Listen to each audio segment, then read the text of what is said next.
economista que ocupou cargos importantes no Banco Mundial, no Banco Interamericano de Desenvolvimento, ele é especialista em educação e é também um esportista convicto. Hoje, no Gente.com, eu converso com Cláudio de Moura Castro, articulista da revista Veja e autor de mais de 35 livros e 300 artigos. Ufa, ainda bem que sobra tempo para suas aventuras, né, Cláudio? Sempre sobra. Esse número já está desatualizado, 35 Os 35 livros. já passou de 40. Sério, já passou de Já 40 passou de livros? 40, é. Então tá, você é um grande provocador, você conseguiu popularizar essa discussão da educação com seus artigos, com seus ensaios.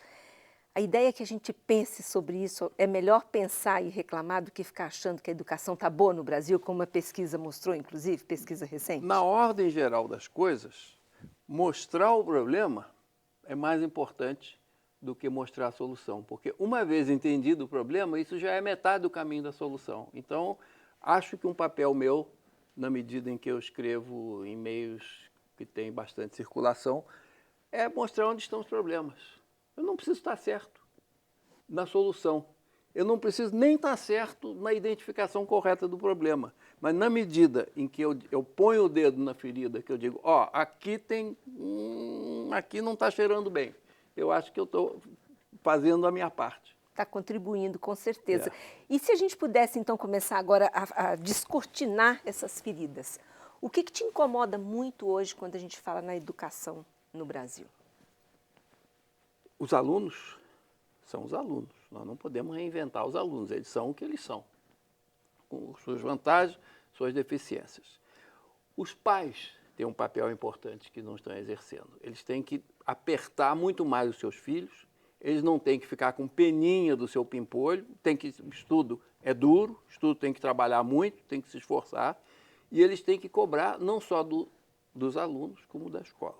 Essa história de que escola tem que ser atrativa, tem a ver? Intelectualmente atrativa, mas a escola não é uma E brincadeira. não é lugar de diversão. Não é um lugar de diversão, exceto na medida em que você consegue transformar a aventura das ideias,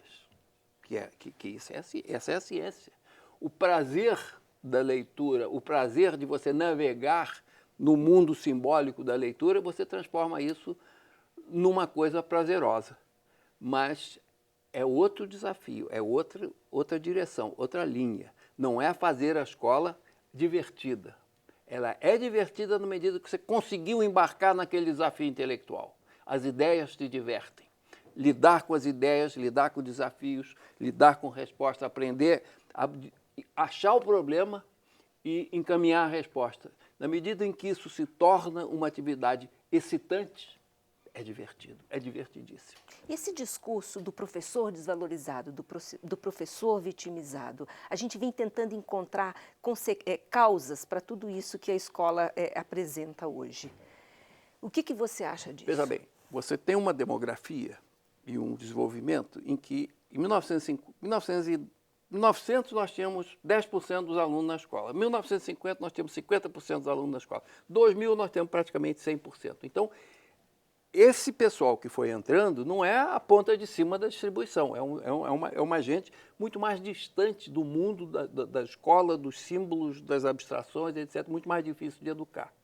Ao mesmo tempo, não houve um avanço na formação dos professores, pelo contrário, a escola passou a recrutar pessoas de base intelectual muito mais modestas, a gente vê na distribuição dos vestibulares das federais, e as faculdades de educação são simplesmente um desastre. Por quê? Porque existia uma faculdade para preparar orientadores pedagógicos, que a gente já pode questionar se é assim que se faz, e uma outra para formar professor. Só que, por um erro de cálculo do MEC, erro admitido, essa segunda escola acabou. E os futuros professores passaram a ser formados num curso que nunca foi proposto para ser um curso de formar professor. Quer dizer, não ensina o conteúdo que precisa ser ensinado e não ensina a dar aula. Ensina grandes teorias. Quer dizer, em essência, alguém que aprendesse tudo que está ali seria o grande pensador da educação. Mas nós precisamos quem saiba o conteúdo, saiba ensinar corretamente.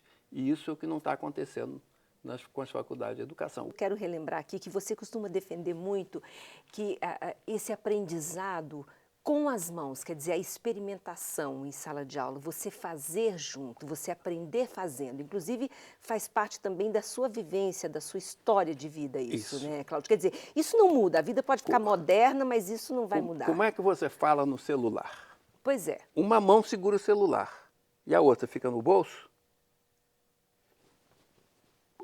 Ou ela fica gesticulando? Ela fica gesticulando porque ela está conectada com o cérebro. A mão e o cérebro se desenvolveram juntos.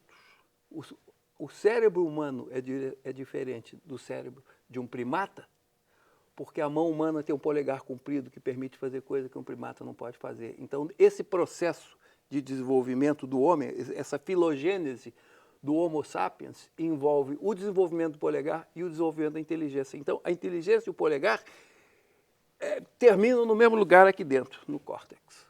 Então, uma coisa está ligada com a outra. Portanto, quando você usa as mãos, você está diretamente conectado com o cérebro. O que você aprende fazendo com as mãos chega por um canal privilegiado ao cérebro, em contraste com aquilo que você aprende só com a demonstração da fórmula matemática do quadro negro. Quando você faz, você aprende.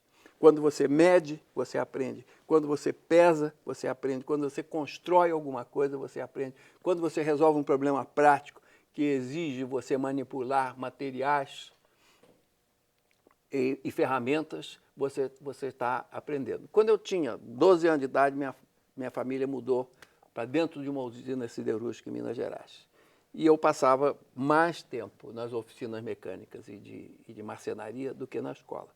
E eu acho que eu aprendi mais sobre o currículo da escola, quer dizer, sobre as atividades intelectuais, na oficina mecânica do que na escola. Por quê?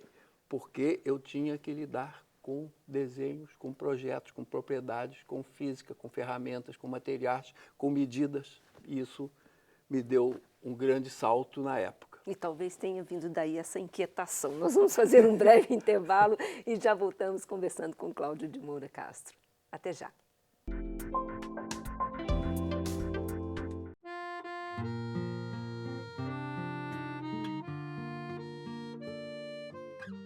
Antigamente eram só imagens.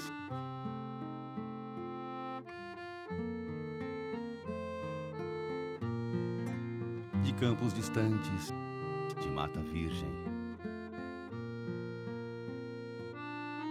Hoje ganha fama pelo trabalho e pela cultura. Que nosso povo se inspire e ame.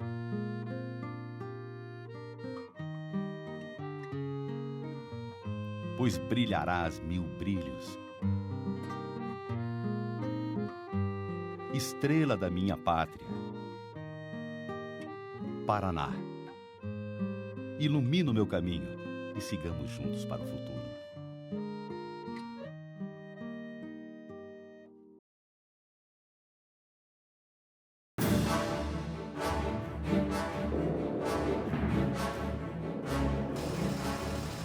Nós trabalhamos para levar energia para você.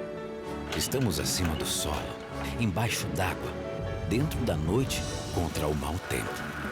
Trabalhamos com tecnologia, com rapidez, com determinação e vontade de levar sempre o melhor à cidade e ao campo. Antes das tempestades chegarem, nós estamos prontos para ir para a rua, para o campo, apostos para atender você e sua família. Não tem tempo ruim pra gente. Não tem longe, alto ou difícil demais. Pois o nosso trabalho é garantir a energia dos paranaenses. E isso nos dá um imenso orgulho, pois estamos fazendo o maior investimento da história da Copel. Governo do Estado, o Paraná em ação. Copel, por energia.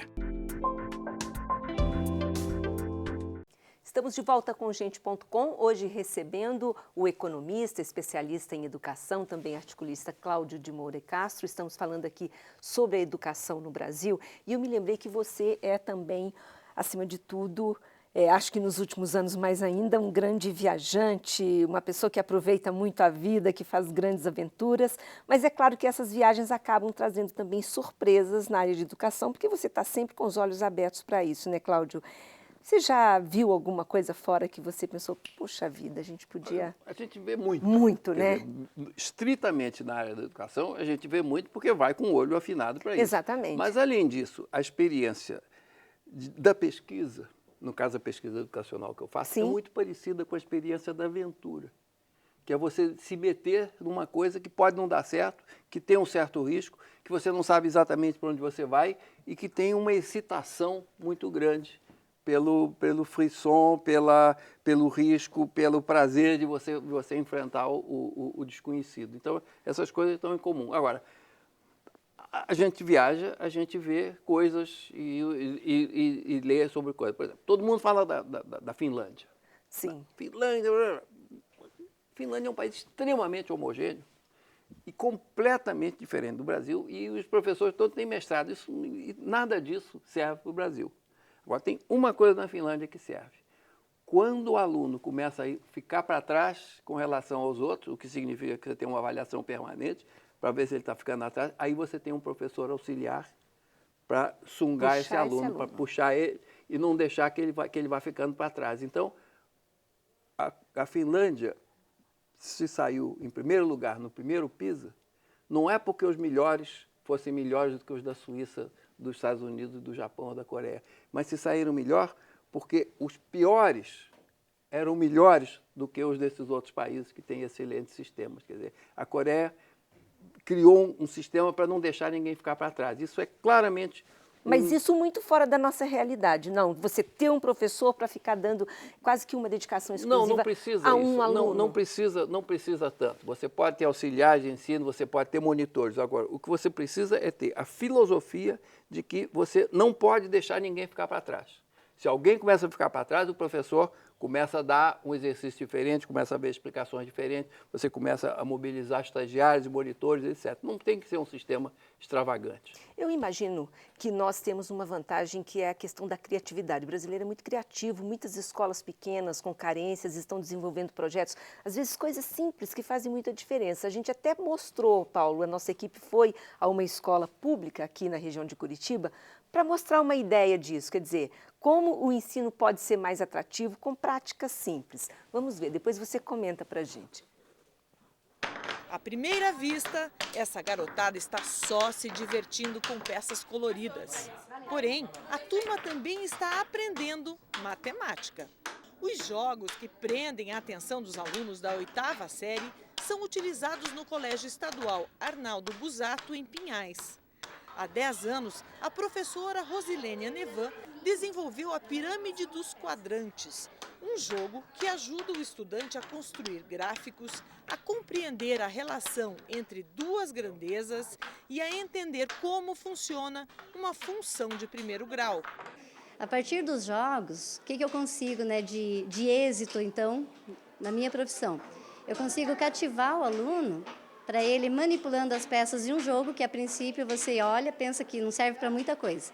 Mas eu consigo cativar o aluno com os jogos para que ele compreenda a matemática escolar que está inserida nesse jogo. As crianças vão para fora, disputam campeonato, se sentem mais interessadas pelo conteúdo da matemática. Olha, é muito bom, porque normalmente muita gente que não gosta de estudar, que vem para a escola, eles vêm para a escola como um lugar chato, mas a nossa professora, ela faz muitas oficinas com a gente, aulas práticas, e isso é uma delas. E eu acho muito legal a alternativa da gente não escrever e mais se divertir. Ela é a minha melhor professora que eu já tive e gostei muito dessa forma que ela teve para a gente aprender, que foi muito divertido, porque nenhum outro professor faz isso. E até os bagunceiros gostam. É verdade. A aceitação entre os alunos é tão grande que eles chegam a frequentar o colégio no contraturno das aulas, porque querem praticar para o campeonato organizado pelos professores. Consegui ganhar de algumas pessoas e cheguei até o final. Qual que é o teu recorde? é 21 segundos. Hoje qual que é o teu recorde aí nesse... 22 segundos. E a professora Rosilene, a maior recompensa continua sendo ver as notas aumentarem, assim como o entusiasmo dos alunos pela matemática. Eu diria que é gratificante para dois lados. Primeiro que o desempenho deles na matemática melhora, né? E para mim é melhor também, afinal de contas, eu vou me aposentar nessa profissão. Tem que tornar o dia a dia mais agradável. E aí, Cláudio?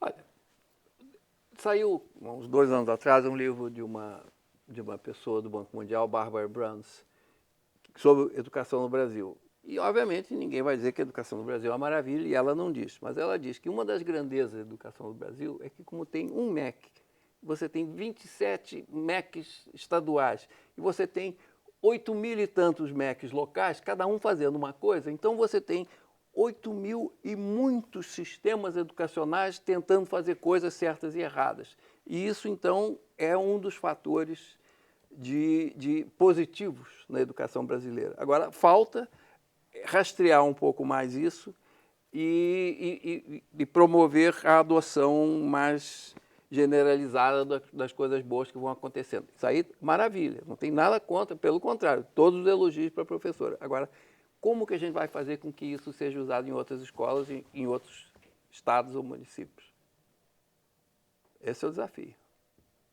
Inclusive, um outro pensador da educação que nós conversamos falava isso, quer dizer, o que é bom é aquilo que vai dar certo também em outras escolas. Exatamente, É o que é replicável. Que pode ser replicável. Que é replicável. E nesse sentido, o Brasil é parecido com os Estados Unidos. Os Estados Unidos é o país que tem mais criatividade nas escolas. Mas como as redes são totalmente fragmentadas, os sistemas são tão fragmentados como os brasileiros, esses avanços não se comunicam entre escolas e entre sistemas de ensino. É muito nesse ponto, o Brasil é parecido com os Estados Unidos. Então, e ao mesmo tempo a gente tem aí os sistemas de avaliação que são unificados, que é para poder ver como essa variação toda está dando conta do ensino e da aprendizagem. O que você acha da Prova Brasil, o Enem? Se há alguma coisa boa que aconteceu no Brasil nos últimos 20 anos, foi a maturidade da avaliação. Hoje nós temos uma moeda de troca. Hoje nós sabemos que a escola X tem tanto no IDEB, que a escola Y tem tanto no Prova Brasil, etc. Quer dizer, você tem uma métrica para avaliar as escolas. Métrica não significa religião. Métrica não significa exageros. Métrica não significa que tudo que você gostaria de medir está dentro dessa medida. É um grande passo, a gente tem que entender as limitações e conviver com elas. Mas é um extraordinário passo. E eu costumo dizer o seguinte, que o maior responsável pelos avanços do IDEB recente, que tem uns avanços recentes, é o IDEB.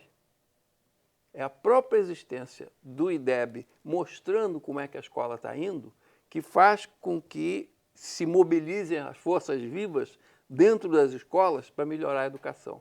Então, uma questão de honra, né? Quase que isso. Avaliação é tudo de bom se não virar religião. Perfeito. Nós vamos fazer mais um intervalo. Daqui a pouquinho voltamos falando também sobre os hobbies do Cláudio de Moura e Castro, sobre as aventuras, um pouco mais sobre a vida dele. Até já.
Existe um lugar que reúne todas as maravilhas do Brasil.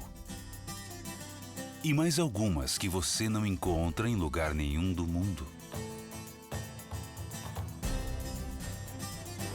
Que possui figuras gigantescas esculpidas durante milhares de anos pela água e o vento.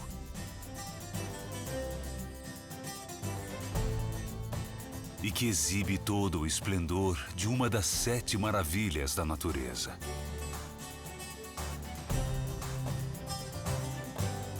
Que tem no meio do mar uma ilha única, uma biodiversidade sem igual, com uma exuberante reserva ecológica. Que além da água salgada, tem muita água doce, a maior queda d'água do sul do Brasil. Que reúne nas ruas, praças e parques da sua capital a preocupação com um futuro sustentável.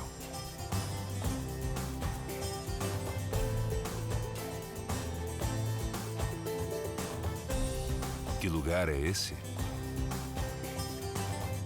Paraná. Prazer em conhecer.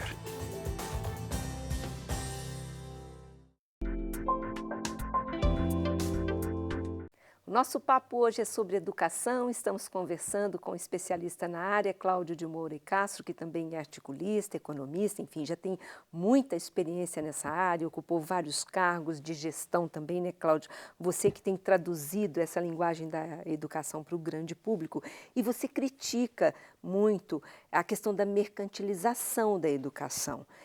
O que especificamente te desagrada? O aluno ser tratado como cliente ou não? Não, veja bem.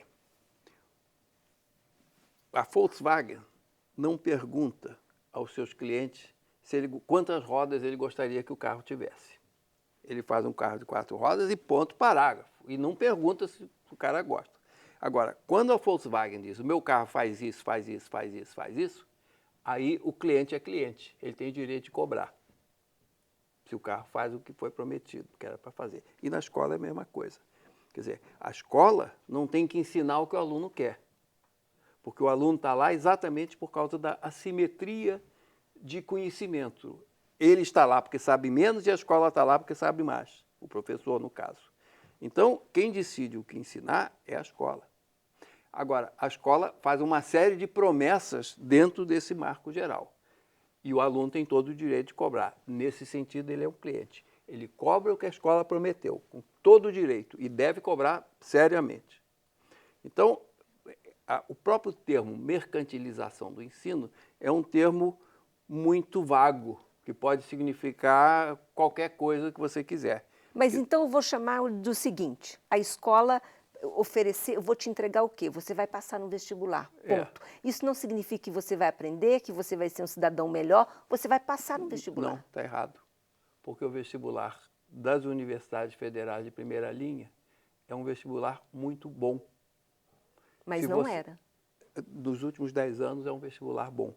Então, se você estuda para um vestibular bom, e agora com o Enem, que é ainda melhor do ponto de vista de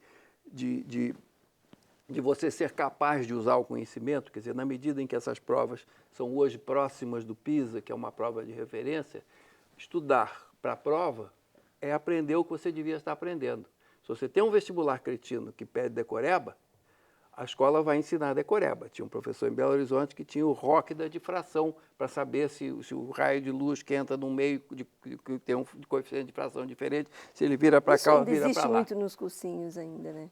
Não, porque os vestibulares mudaram. Algumas os fórmulas. Vestibulares não pedem fórmula mais. Os vestibulares das boas universidades. Mas alguns macetinhos que eles acabam inventando musiquinhas. Macetinho tal, sempre existe. Mas hoje, estudar para o vestibular é estudar para aprender o que está no currículo. E, no fundo, os currículos são muito parecidos de um país para o outro.